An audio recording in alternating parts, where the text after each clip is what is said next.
माओ को पढ़ाऊंगा 500 कमीशन। सुन लो ढंग से भी।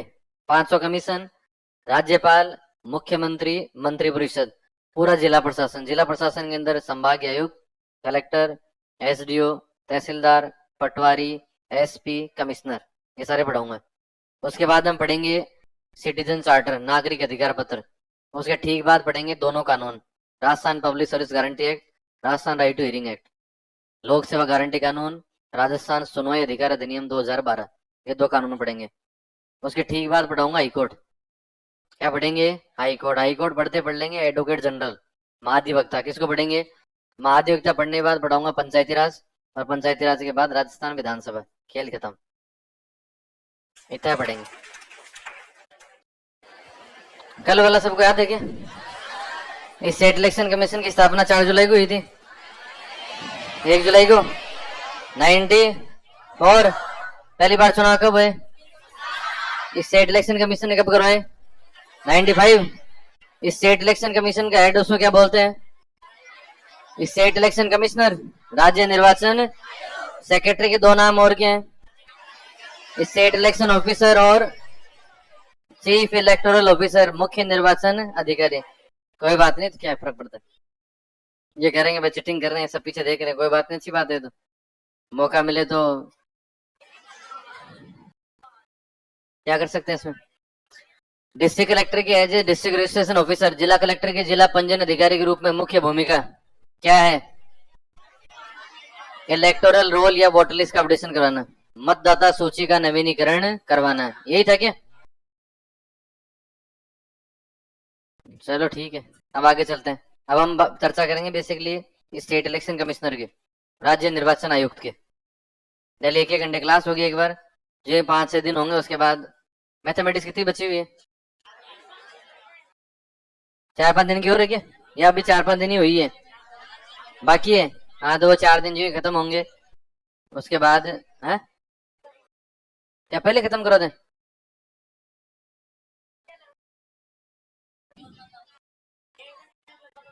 तो 1-1 घंटे लगूंगा, लूंगा क्लास। 2 घंटे कैसे हो गए? 1 घंटे तो बचा। 2-2 घंटे देख, दो मॉडर्न हिस्से की पॉलिटी भी चल रही है ना आपके, 2 घंटे पॉलिटी, वो दो तो दोनों बड़े सब्जेक्ट हैं, 2-2 घंटे चाहिए, 4। तो 4 दिन और मैथमेटिक्स पढ़ो, फिर 5वें दिन से वापस 2 घंटे। ये इस स्टेट पॉलिटी को थोड़ा ध्यान से पढ़ना पड़ेगा।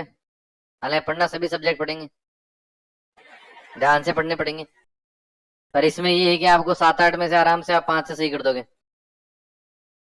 5 कर दो तो मोर देन सफिशियंट है, 5 तो करने पड़ेंगे कम से कम।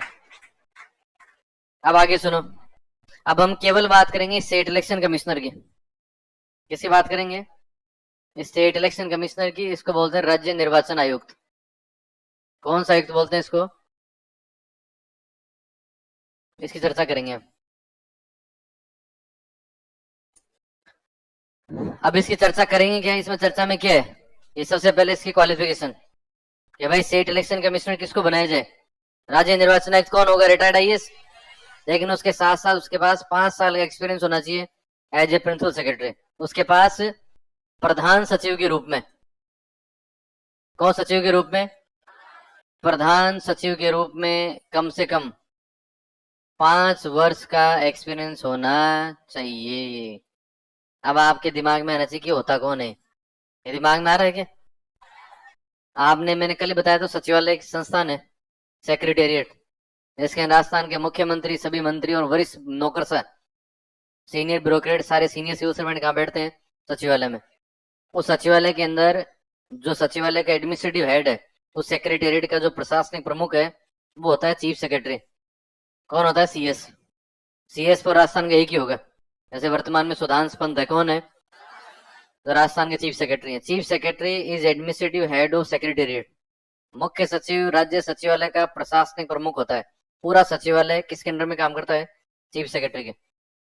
चीफ सेक्रेटरी के ठीक नीचे होता है एसीएस। माइक दूं क्या? चीफ सेक्रेटरी के ठीक नीचे कौन होता है? एसीएस। एसीएस का मतलब है एडिशनल चीफ सेक्रेटरी। कौन होता है? Additional chief secretary. पता नहीं मुझे लगा प्लांट तरीके से खांस रहा अगला, ऐसे तो खांसी होती नहीं, अलग ही खांसी हो गई। सर चेक करो ना एक बार, कांगो फीवर तो नहीं है? तो ये एसीएस होता है। और ये मानकर चलो एसीएस का मतलब है एडिशनल चीफ सेक्रेटरी, इसको बोलते हैं अतिरिक्त मुख्य सचिव। और लगभग हर डिपार्टमेंट का एक एसीएस होगा। और राजस्थान सरकार में डिपार्टमेंट अभी 65, कहते डिपार्टमेंट लगभग 65 विभाग काम करे। डिपार्टमेंट समझते हो क्या? एग्रीकल्चर डिपार्टमेंट, एजुकेशन डिपार्टमेंट, ऐसे करके 65 डिपार्टमेंट है। हर डिपार्टमेंट के ऊपर एक क्या होगा? एसीएस होगा। इसको बोलते हैं एडिशनल चीफ सेक्रेटरी, इसको बोलते हैं अतिरिक्त मुख्य सचिव। इसके ठीक नीचे होता है प्रिंसिपल सेक्रेटरी। ठीक नीचे कौन होता है? Principal secretary. इसी की बात कर रहे हैं भी। इसको बोलते हैं प्रधान सचिव बोलते हैं, और कई राज्यों के अंदर इसको बोलते हैं प्रमुख शासन सचिव। क्या बोलते हैं इसको? प्रिंसिपल सेक्रेटरी के ठीक नीचे होता है सेक्रेटरी सचिव, और सचिव के ठीक नीचे होता है ज्वाइंट सेक्रेटरी संयुक्त सचिव। इतना याद रखना है बस हमें। इतना याद क्यों रखना है? क्योंकि याद तो इसको भी नहीं करना है, पर हम ये समझ रहे हैं कि प्रिंसिपल सेक्रेटरी होता कौन है। एक आईएएस अधिकारी जो होता है उसको सबसे पहले सेक्रेटरीट में कौन सी पोस्ट पर लगाते हैं? Joint secretary. वहां से प्रमोट होकर वो किस पोस्ट पर जाएगा? सेक्रेटरी से प्रमोट होकर किस पर जाएगा? Principal secretary. उसको यहाँ से यहाँ पहुंचने में लगते हैं 15-20 साल। और फिर मैं कह रहा हूँ कि इस पोस्ट पर भी उसके पास एक्सपीरियंस होना चाहिए। कितने साल का? 5 साल का।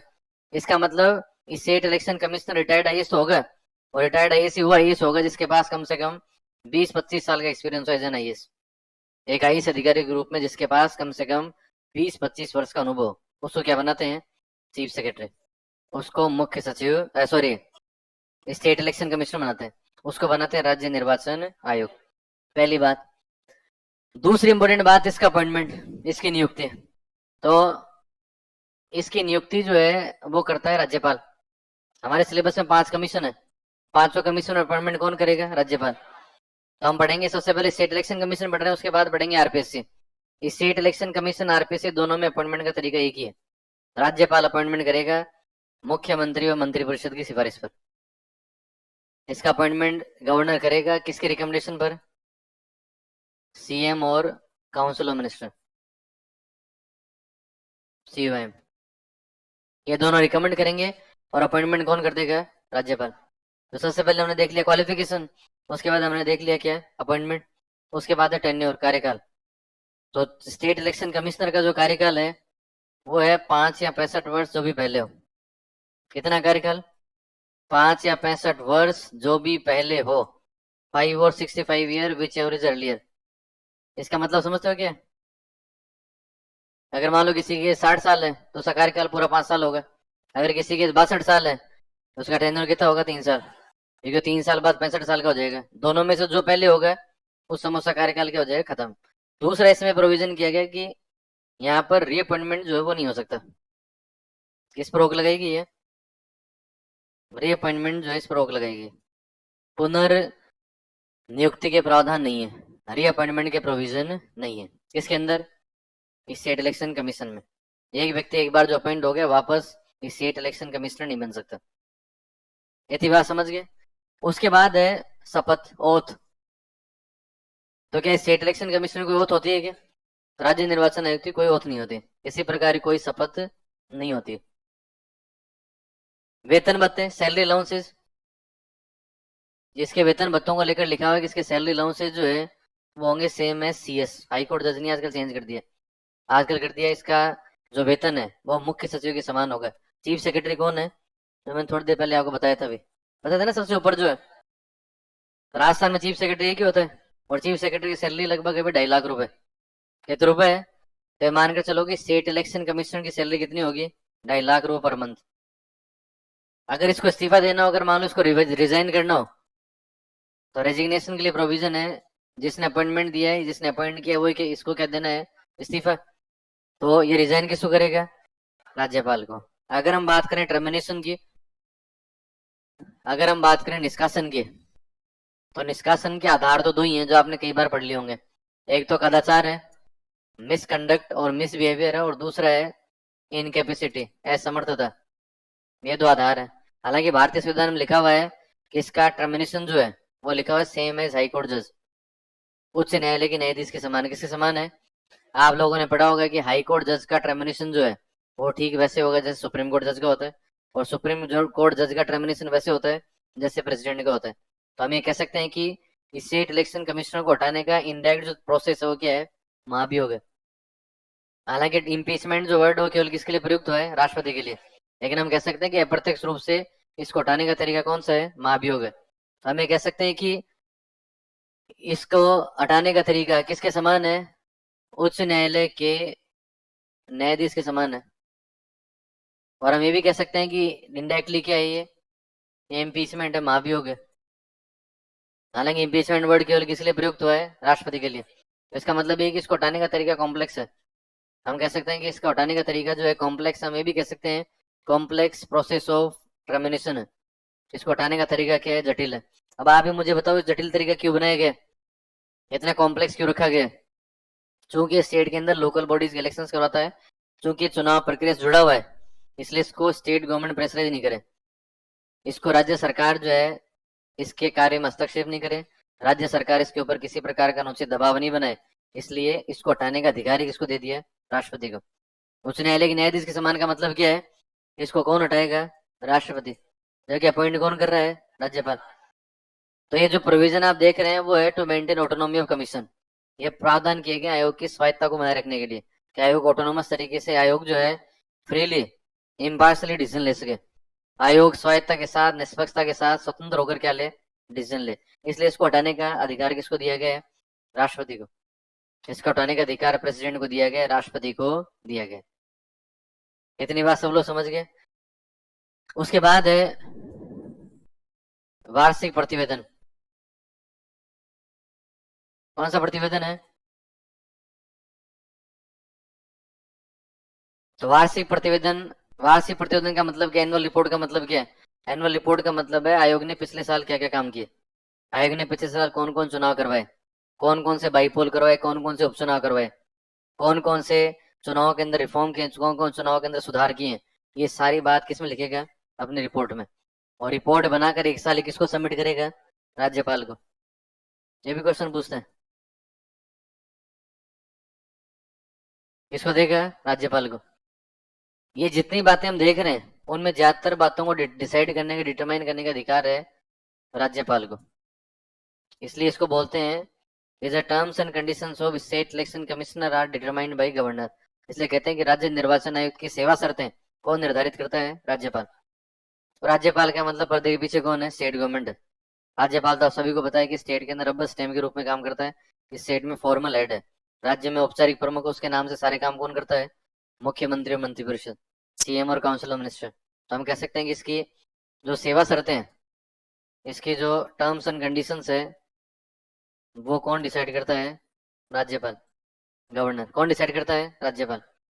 ये इसके टर्म्स एंड कंडीशंस है। तो आपको पूछे कि स्टेट इलेक्शन कमिश्नर जो है उसके क्वालिफिकेशन में उसके पास किस पोस्ट का एक्सपीरियंस होना चाहिए, कितने साल का। इसका अपॉइंटमेंट कौन करेगा, किसके रिकमेंडेशन पर। इसका टेन्योर कितना है, 5 या 65 वर्ष। अब यहाँ पर एक बात आपको याद रखनी है, इसका टेन्योर 2002 तक, 6 या 65 था, कितना था।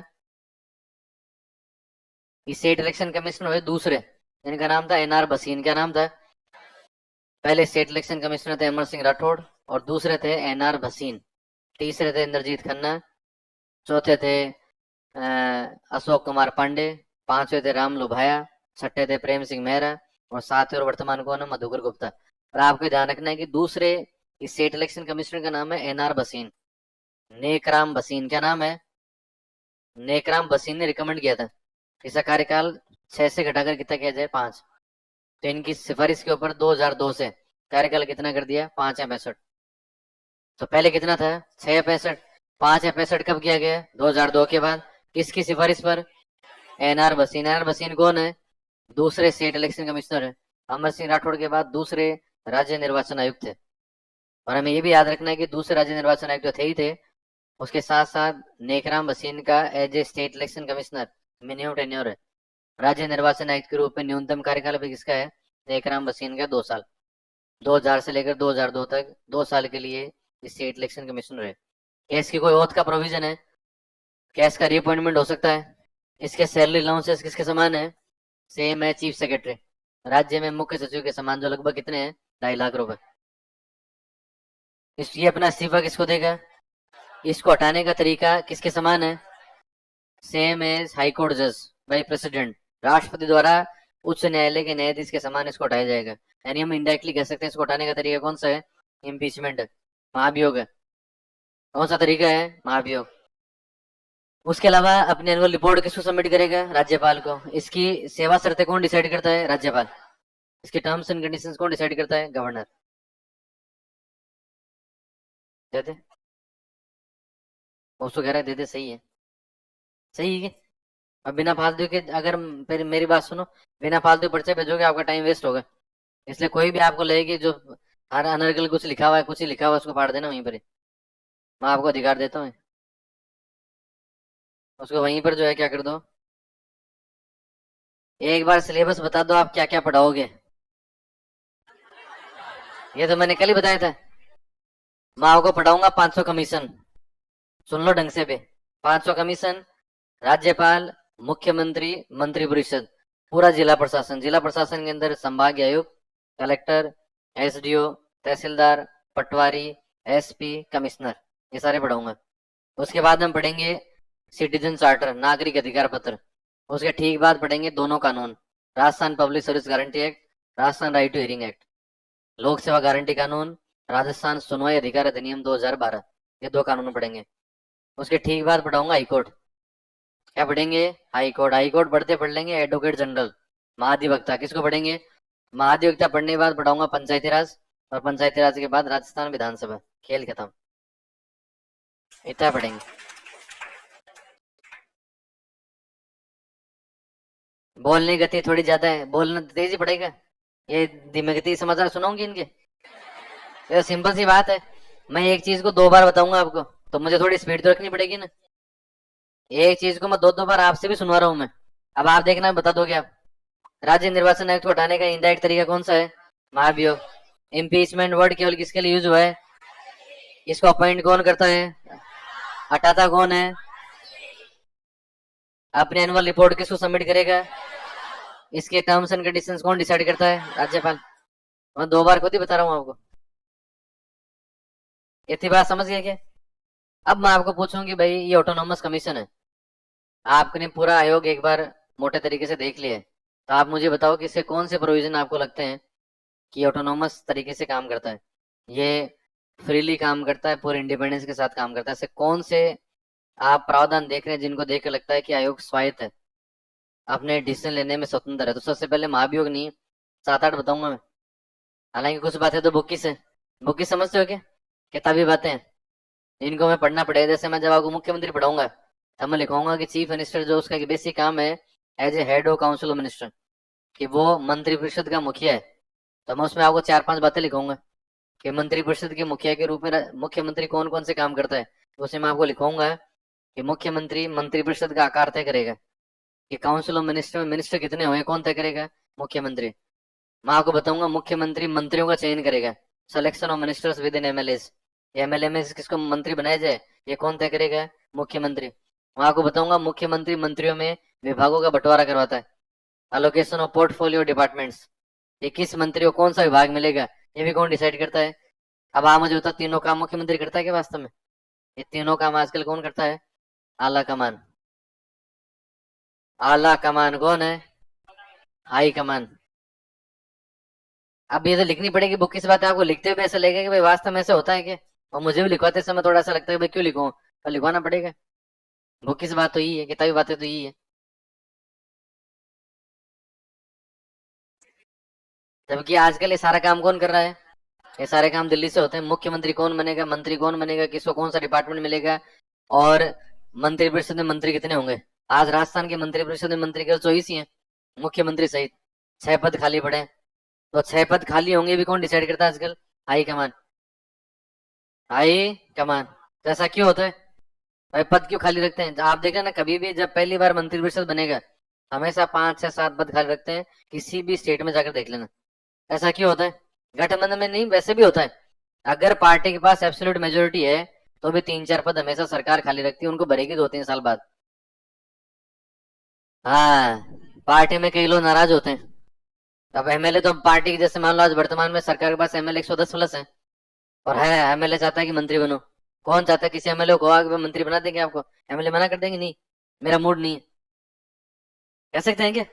तो हर कोई मंत्री बनना चाहता है। तो अब जब आप मंत्री परिषद बनाएंगे तो अनरेस्ट भी होगा, लोग विरोध भी करेंगे उसका कि भाई हमें मंत्री क्यों नहीं बनाया। तो उनके विद्रोह को या विरोध को एक तरह से हम कह सकते हैं कि अपीज करने के लिए, संतुष्ट करने के लिए कहते हैं कि भाई ये 3-4 जो पद खाली पड़े हैं उनमें एक आपका ही है, एक आपके लिए खाली कर रखा है। जब भी मंत्री परिषद का विस्तार होगा एक पद आपको मिलेगा, एक पद आपको मिलेगा। जबकि ये सारी बातें आजकल कहाँ से डिसाइड होती है?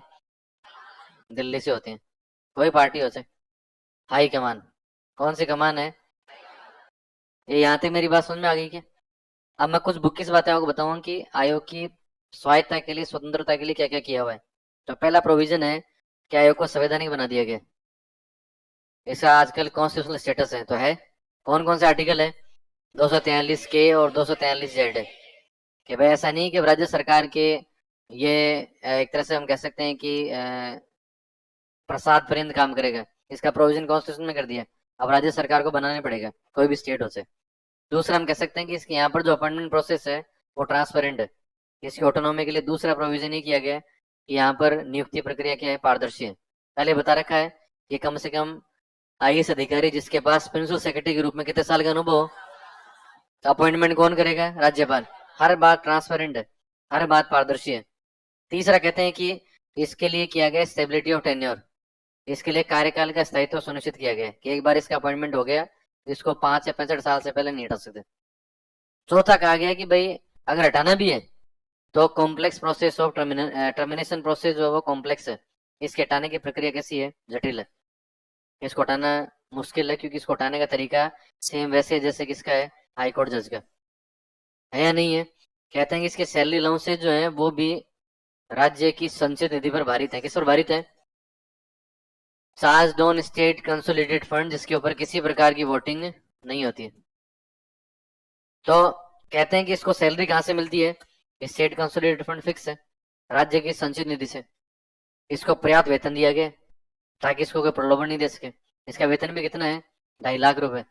इसके समान है सेम है चीफ सेक्रेटरी। इसके लिए या स्टेट इलेक्शन कमिश्नर की जो पोस्ट है उसमें रीअपॉइंटमेंट पर रोक लगाएगी, पुनर्नियुक्ति पर रोक लगाएगी। क्यों? ताकि राज्य सरकार उसको लालच नहीं दे, वह हम कह रहे वैसे काम करो वापस आपको रिअपॉइंट कर देंगे। तो रिअपॉइंटमेंट पर क्या लगा दी? रोक। पुनर्नियुक्ति पर क्या लगा दी? रोक। ये बताओ ये प्रोविजन जो है क्या इसकी ऑटोनॉमी को नहीं बढ़ाते हैं, या क्या इसको निष्पक्षता के लिए मोटिवेट इंस्पायर नहीं करते? करते। इसलिए कहते हैं कि राज्य निर्वाचन आयोग कैसा आयोग है? एक स्वायत्त एवं स्वतंत्र आयोग है, एक ऑटोनोमस और इंडिपेंडेंट कमीशन है जिसके ऊपर राज्य सरकार का कोई दबाव नहीं है, जिसके ऊपर स्टेट गवर्नमेंट का कोई प्रेशर नहीं है। इतनी बात सब लोग समझ गए? लिखो इसको। अच्छा मुझे बताओ कि जैसे मान लो स्टेट इलेक्शन कमिश्नर की पोस्ट खाली पड़ी हुई है, ये पद मान लो खाली पड़ा है, ये वाला, ये। तो इसके जगह कौन काम करेगा? इसके एडिशनल चार्ज किसको मिलेगा? अब इसमें एक ध्यान सुन लो मेरी बात। सुप्रीम कोर्ट का डिसीजन है, सुप्रीम कोर्ट का डिसीजन है कि किसी भी स्थिति के अंदर स्टेट इलेक्शन कमिश्नर की जो पोस्ट है वो खाली नहीं होनी चाहिए। और वो खाली इसलिए नहीं होनी चाहिए क्योंकि कई राज्यों के अंदर क्या हुआ है, सुप्रीम कोर्ट के डिसीजन से पहले ये सरकार ने जानबूझकर इस पोस्ट को भरा ही नहीं। अब इस पोस्ट को आप नहीं भरोगे तो चार्ज किसको मिलेगा? इसको। ये कौन है? ये तो राज्य सरकार का कर्मचारी है। आईएएस अधिकारी तो है, सेक्रेटरी तो है, लेकिन किसके नियंत्रण में काम कर रहा है? इस पर पूरा कंट्रोल स्टेट गवर्नमेंट का है। तो स्टेट गवर्नमेंट जैसे वैसे काम करो ले। तो कई राज्यों के अंदर इंटेंसली स्टेट इलेक्शन कमीशन की पोस्ट को नहीं भरा, और लगातार जो है चार्ज देकर रखा किसको? सेक्रेटरी को, जो कि राज्य सरकार का कर्मचारी है।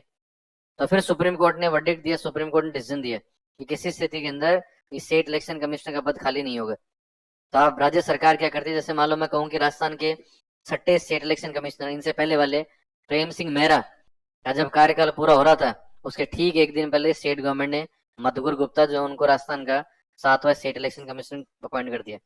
इसका मतलब ये कि किसी भी स्थिति के अंदर राज्य निर्वाचन आयोग का पद खाली नहीं होगा। पर ऐसी परिस्थिति बने कि मान लो पद खाली हो गया, स्टेट गवर्नमेंट अपॉइंट नहीं कर पाई, तो फिर चार्ज किसके पास होगा? सेक्रेटरी के पास, सचिव के पास। तो स्टेट इलेक्शन कमिश्नर की अब्सेंस में उसका काम कौन देखता है? सेक्रेटरी, सचिव। कौन देखता है?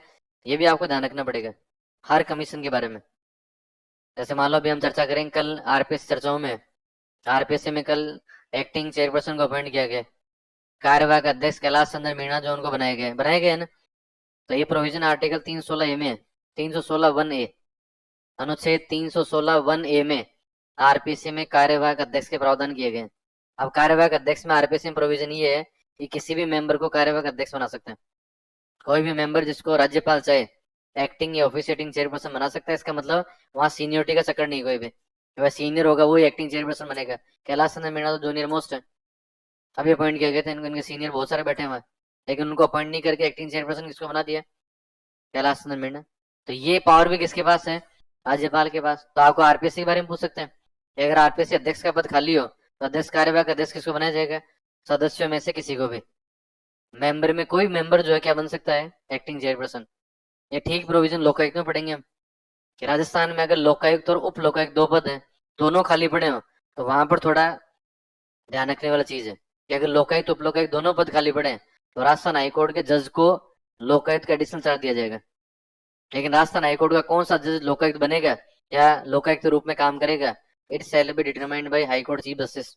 ये उच्च न्यायालय का मुख्य न्यायाधीश डिसाइड करेगा। तो उसके बाद जो 30-32 जो हाईकोर्ट जज काम कर रहे हैं उनमें से किसको लोकायुक्त का एडिशनल चार्ज देना है। तो यहाँ पर हमें इतना ध्यान रखना है कि अगर ये नहीं होगा तो काम कौन करेगा, इसका सेक्रेटरी सचिव करेगा।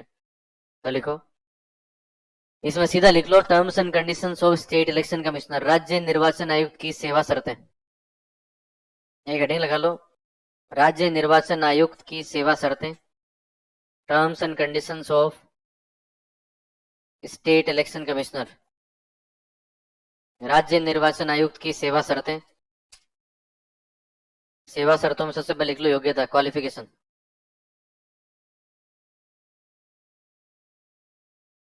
सबसे पहले लिखो योग्यता, क्वालिफिकेशन।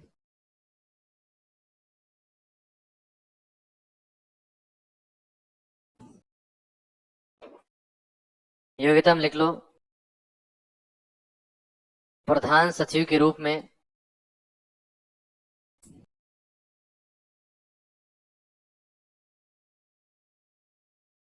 प्रधान सचिव के रूप में न्यूनतम 5 वर्ष का अनुभव। प्रधान सचिव के रूप में न्यूनतम 5 वर्ष का अनुभव। और ब्रैकेट में लिख लो,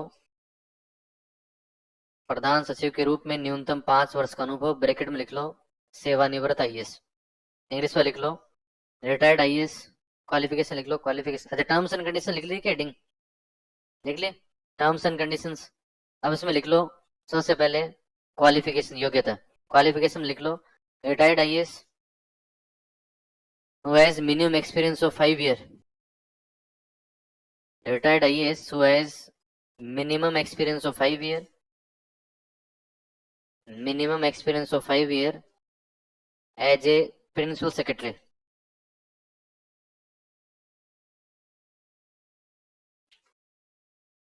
Experience of 5 years as a principal secretary. प्रधान सचिव के रूप में न्यूनतम 5 वर्ष का अनुभव।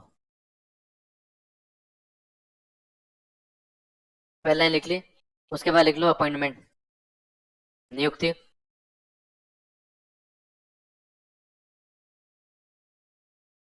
इसमें लिख लो राज्यपाल द्वारा, अपॉइंटमेंट में लिख लो, नियुक्ति में लिख लो राज्यपाल द्वारा राज्य मंत्री परिषद की अनुशंसा पर,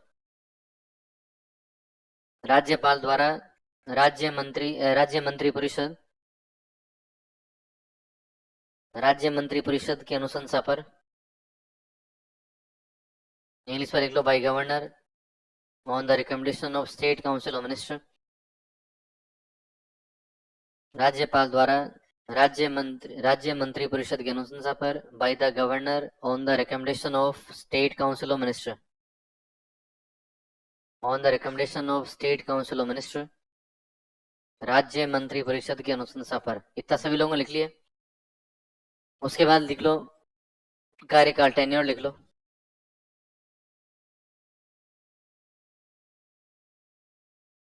कार्यकाल लिख लो 5 या 65 वर्ष जो भी पहले हो, 5 और 65 year which ever is earlier.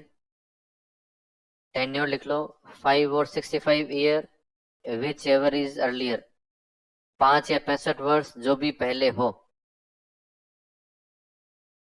और ब्रैकेट में लिख लो फ्रॉम 2002, 2002 से। 2002 तक कितना था? 6 या 65। इसके नीचे लाइन और लिख लो, there is no provision of reappointment, लिख लो नो प्रोविजन ऑफ रीअपॉइंटमेंट, पुनर्नियुक्ति के प्रावधान नहीं है। नो प्रोविजन ऑफ रीअपॉइंटमेंट लिख लो, पुनर्नियुक्ति के प्रावधान नहीं है।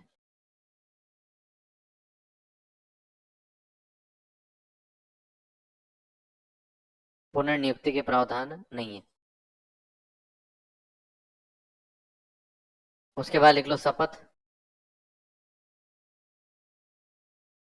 उसके बाद लिख लो ओथ। शपथ लिख लो। ओथ क्या लिख लो? नो प्रोविजन ऑफ ओथ, शपथ के प्रावधान नहीं है। शपथ के प्रावधान नहीं है। नो प्रोविजन ऑफ ओथ, शपथ के प्रावधान नहीं है। वेतन भत्ते, सैलरी अलाउंसेस, वेतन भत्ते, वेतन भत्ते के आगे लिख लो सेम है चीफ सेक्रेटरी, मुख्य सचिव के समान।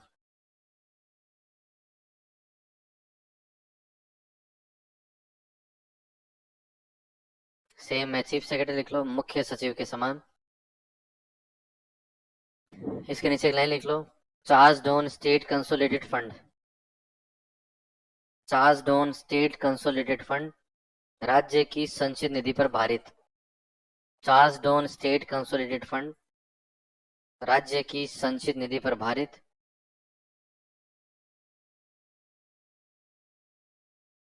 भारित बोलते हैं इसको।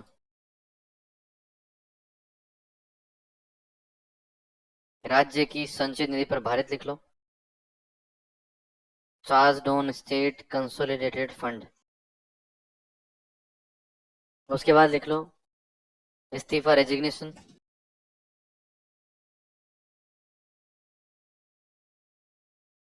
रेजिग्नेशन लिख लो, इस्तीफा लिख लो। इस्तीफे के आगे लिख लो टू द गवर्नर, राज्यपाल को।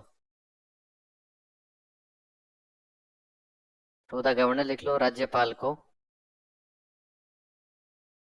लिख लिए। उसके बाद लिखो टर्मिनेशन, निष्कासन।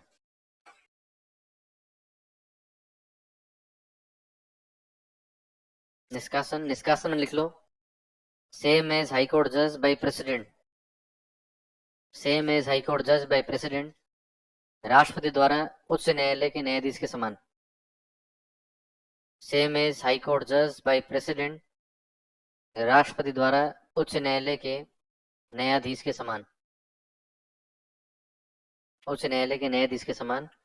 और ब्रैकेट में लिख लो इनडायरेक्टली बाय इम्पीचमेंट, अप्रत्यक्ष रूप से महाभियोग द्वारा।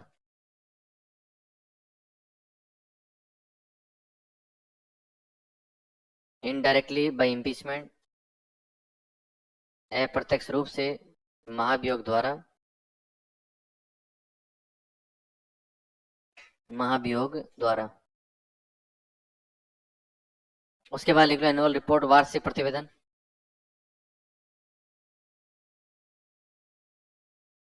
है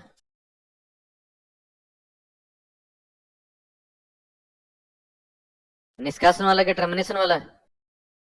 सेम एज हाई कोर्ट जज बाय प्रेसिडेंट, राष्ट्रपति द्वारा उच्च न्यायालय के न्यायाधीश के समान। और ब्रैकेट में लिख लो इनडायरेक्टली बाय इम्पीचमेंट, अप्रत्यक्ष रूप से महाभियोग द्वारा। हटाने का तरीका अप्रत्यक्ष क्या है? महाभियोग है। अप्रत्यक्ष रूप से महाभियोग द्वारा, indirectly bye impeachment.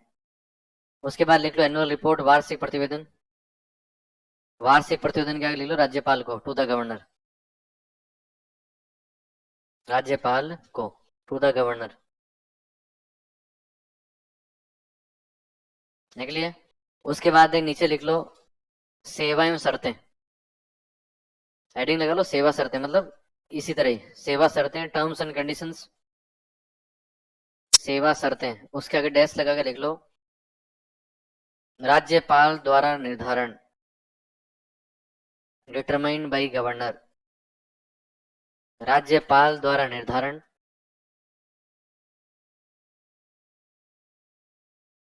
Determined by governor.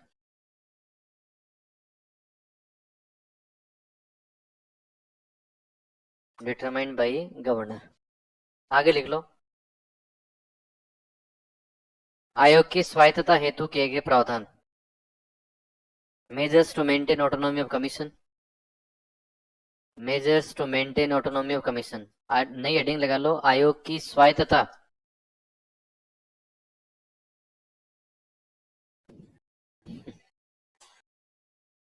आयोग की स्वायत्तता हेतु किए गए प्रावधान।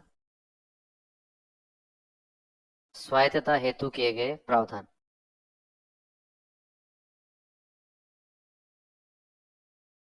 सबसे पहले लिख लो, आयोग को प्राप्त संवैधानिक दर्जा। सबसे पहले लिख लो, आयोग को प्राप्त संवैधानिक दर्जा। Constitutional status to commission. Constitutional status to commission, आयोग को प्राप्त संवैधानिक दर्जा।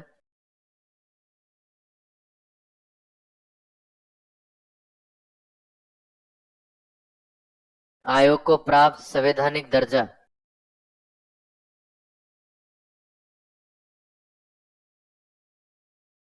Constitutional status to commission. और आगे लिख लो ब्रैकेट में आर्टिकल 243 के कोमा 243 जेड ए, अनुच्छेद 243 ए के, सॉरी 243 के कोमा 243 जेड ए, अनुच्छेद 243 के 243 जेड ए लिख लिया पहला। दूसरा लिख लो, ट्रांसपेरेंट अपॉइंटमेंट प्रोसेस, नियुक्ति की पारदर्शी प्रक्रिया। ट्रांसपेरेंट अपॉइंटमेंट प्रोसेस, नियुक्ति की पारदर्शी प्रक्रिया।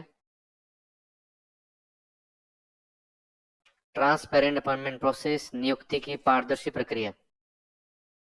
इसमें आपको लिखने की जरूरत नहीं, राज्यपाल करता है। और किसको करेगा? रिटायर्ड आईएएस को अपॉइंट करेगा।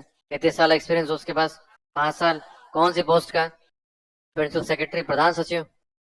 तीसरा लिख लो, stability of tenure, stability of tenure for commissioner, आयुक्त हेतु कार्यकाल का स्थायित्व। आयुक्त हेतु कार्यकाल का स्थायित्व, stability of tenure for commissioner, आयुक्त हेतु कार्यकाल का स्थायित्व। स्थायित्व है कि नहीं है? उसका ले लो डैश लगाकर 5 से 65 वर्ष, 5 और 65 ईयर, 5 या 65 वर्ष, 5 और 65 ईयर। कार्यकाल का स्थायित्व लिख लिया सर? आपने लिख लिया कि इधर जो बैठे थे कहाँ गए? लिख लिए? अच्छा ठीक। चौथा लिखो, पता नहीं भी गुस्से में आ गया था कि वापस। चौथा लिखो, आयुक्त की पुनर्नियुक्ति पर रोक। आयुक्त की पुनर्नियुक्ति पर रोक, बार और कैप लिख लो, या बार लिख लो, BAR, bar on reappointment of commissioner.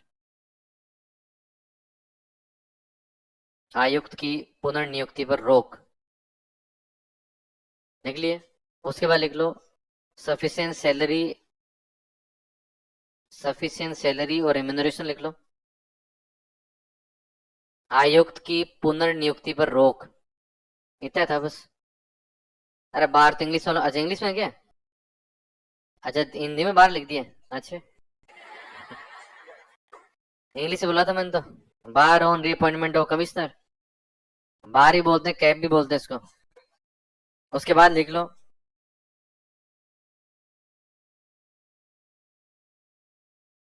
धीरे क्या रेस्ट दूंगे थोड़ा आपको, 5-7 मिनट का रेस्ट ले लो, फिर लिख लो है। और तो क्या करें? बहुत फास्ट कौन कह रहा है? बहुत फास्ट ये टोपी वाले सर कह रहे हैं? सर ऐसे कैसे पार पड़ेगी? ये तो बढ़िया रहा, आप मेंस नहीं दे रहे। मेंस के अंदर 6 घंटे में 6,000 वर्ड लिखने होते हैं, कैसे लिखोगे आप? अरे तो मैं बोल रहा हूँ, जबकि देखो आपकी अप्रोच क्या होनी चाहिए। आगे अप्रोच आप, मैं तो हर क्लास में, कहता हूँ, हम क्या करते हैं कि पहले तो पूरी लाइन सुनते हैं, होना तो चाहिए पूरी सुनकर फिर लिख दो। आप क्या करते हो? एक एक वर्ड सुनोगे, पुनर्नियुक्ति पर, अब देखूंगा आगे क्या बोलता है, देखिए। जबकि वो अप्रोच ही होना चाहिए कि आयुक्त की पुनर्नियुक्ति पर रोक, एक बार सुना जड़ से लिख दिए। बार और cap on reappointment of commissioner, ये तो सुनते लिखना चाहिए आपको, इतना तो होना ही चाहिए। अब आपने तो आयुक्त की, अब दूसरी बार जब बोलेगा तब लिखेंगे पुनर्नियुक्ति, और तीसरी बार में रोक जबकि होना चाहिए कि आप एक लाइन एक बार सुनो लिख दो, इससे आपको याद भी होगा, क्योंकि आप जब एक बार सुन लेंगे तो आप एक बार रिपीट करेंगे माइंड में उसको, उसके बाद लिखेंगे, तो अप्रोच से होनी चाहिए। और हमें तो एक एक वर्ड लिखना है। देखो कोई बात नहीं, आगे लिखो। क्या लिखा है? रो क्या कुछ नहीं लिखा क्या?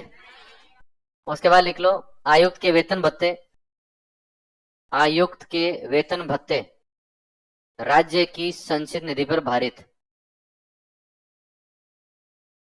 आयुक्त के वेतन भत्ते राज्य की संचित निधि पर भारित salary and allowances of commissioner, आयुक्त के वेतन भत्ते राज्य की संचित निधि पर भारित salary and allowances of commissioner are charged on state consolidated fund.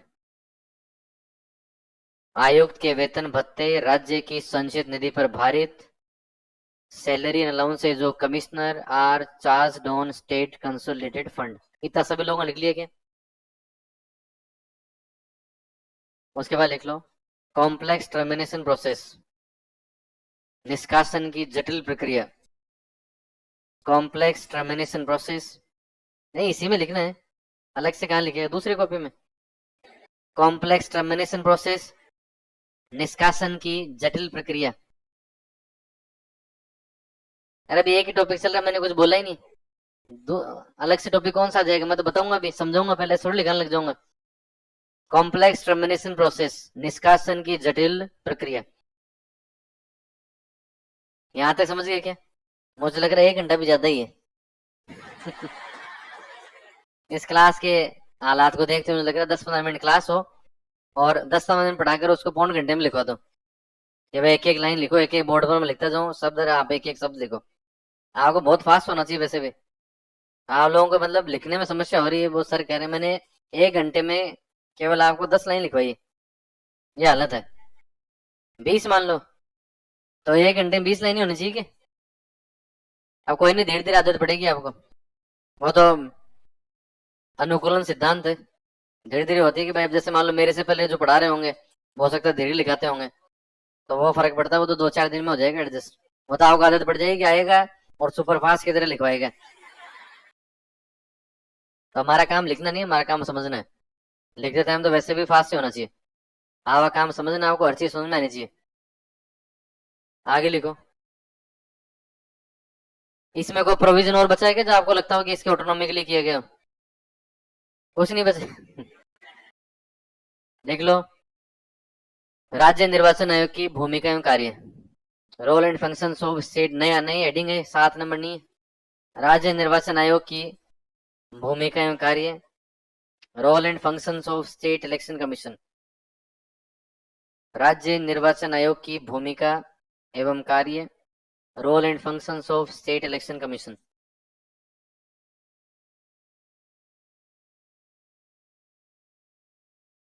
आयोग की भूमिका एवं कार्य। देखो मेरी बात सुनो पहले, 2 काम तो मैं ऑलरेडी आपको बता चुका हूँ। आप मुझे बताओ कि स्टेट इलेक्शन कमीशन कौन चुनाव करवाता है? लोकल बॉडीज के, स्थानीय निकायों के, चाहे वो पंचायती राज संस्थाएं हो, चाहे वो नगरीय निकाय अर्बन लोकल बॉडी हो। दूसरा मैंने कहा कि जब भी चुनाव करवाएगा तब किसको अपडेट करवाएगा? वोट लिस्ट को। तो दूसरा ऐसा बेसिक काम है, चुनाव के दौरान मतदाता सूचियों का नवीनीकरण करवाना, करवाता है कि नहीं करवाता? तो जिले में ये अपडेशन कौन करवाता है? कलेक्टर। और नाम जोड़ने का काम किसका है? AERO। किसके रिकमेंडेशन पर? BLO। BLO को अपॉइंट कौन करता है? AERO। करता ही नहीं करता? हर पोलिंग बूथ का इंचार्ज कौन होगा? Voting officer. मतदान अधिकारी, मतदान अधिकारी कौन होता है? मतदान, हर पोलिंग बूथ का इंचार्ज वोटिंग ऑफिसर होगा, जिसको प्रीसाइडिंग ऑफिसर भी कहते हैं, पीठासीन अधिकारी भी कहते हैं, कोई भी गजेटेड एम्प्लॉय हो सकता है। तो जब आप देखते हैं, जब आपने चुनाव होते हुए देखा है क्या, जब चुनाव के अंदर पोलिंग पार्टी रवाना होती है, तो पोलिंग पार्टी रवाना होती है डिस्ट्रिक्ट हेडक्वार्टर से। जैसे जयपुर की लगभग पोलिंग पार्टी भवन निकेतन से रवाना होती है। तो पोलिंग पार्टियां जब रवाना होंगी तो हर बस जो है उसके अंदर एक पोलिंग पार्टी होगी, और हर बस में एक पोलिंग पार्टी होगी, और वो एक पोलिंग बूथ पर जाएगी। उस पोलिंग बूथ पर जाएगी, उसमें मान लो 10 लोग जा रहे हैं एक पोलिंग बूथ के ऊपर।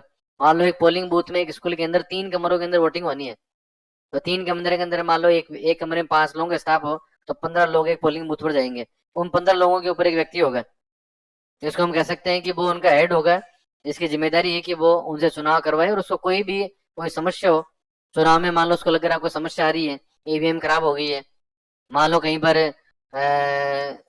लोग जो है नारेबाजी कर रहे हैं, लोग मान लो दबाव बना रहे हैं फर्जी वोटिंग के लिए, ऐसी स्थिति में अथवा वो इन्फॉर्म कर देगा किसको, एआरओ को, एआरओ पुलिस जाब्ता बुला लेगा।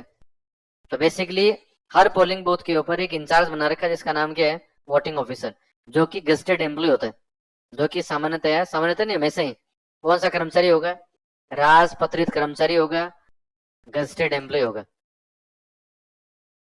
इतनी बात सब लोग समझ गए क्या?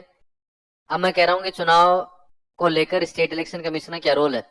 तो पहले तो मैंने कहा चुनाव करवाना कौन कौन से, पंचायती राज, अर्बन लोकल बॉडी। दूसरा किसको अपडेट करवा रहा है, वोटर लिस्ट।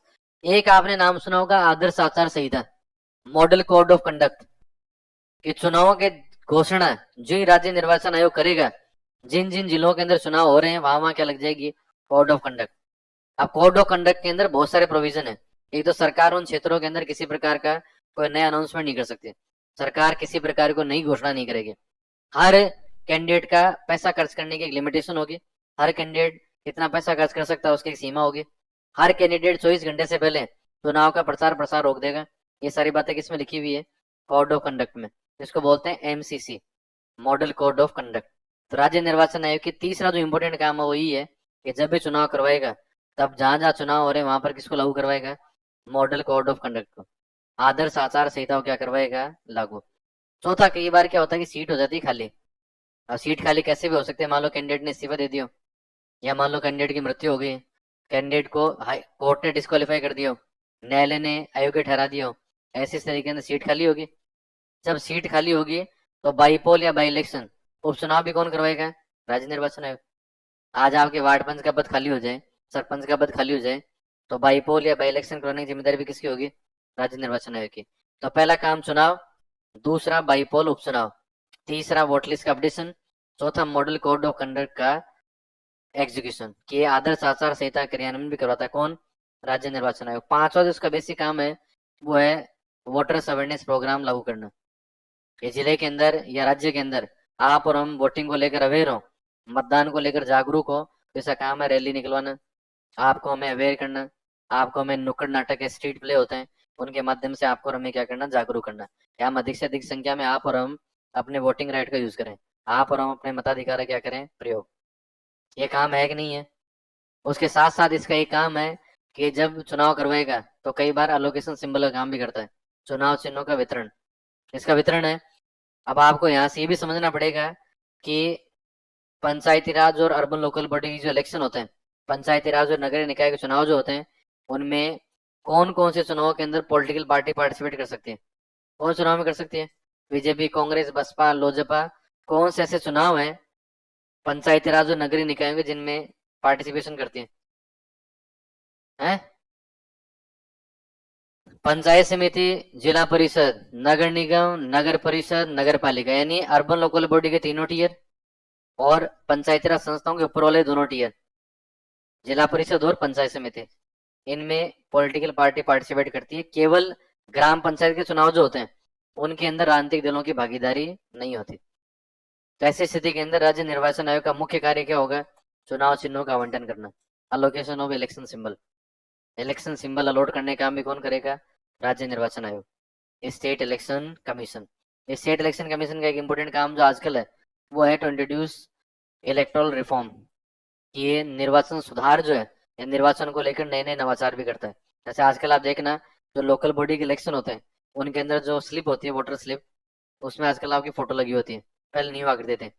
आजकल पंचायती राज चुनाव भी होते हैं किसके थ्रू, ईवीएम के द्वारा, ईवीएम का यूज कर रहे हैं ना आजकल।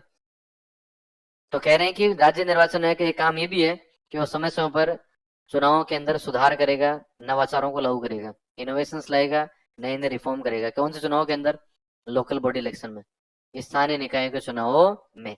राज्य सरकार समय समय पर, आपने नहीं पढ़ा, आर्टिकल 82 में है डिलिमिटेशन कमीशन, इसको बोलते हैं परिसीमन आयोग। कौन सा आयोग है, वैसे राज्य सरकार भी समय समय पर राज्य परिसीमन आयोग बनाती है, इसको बोलते हैं स्टेट डिलिमिटेशन कमीशन।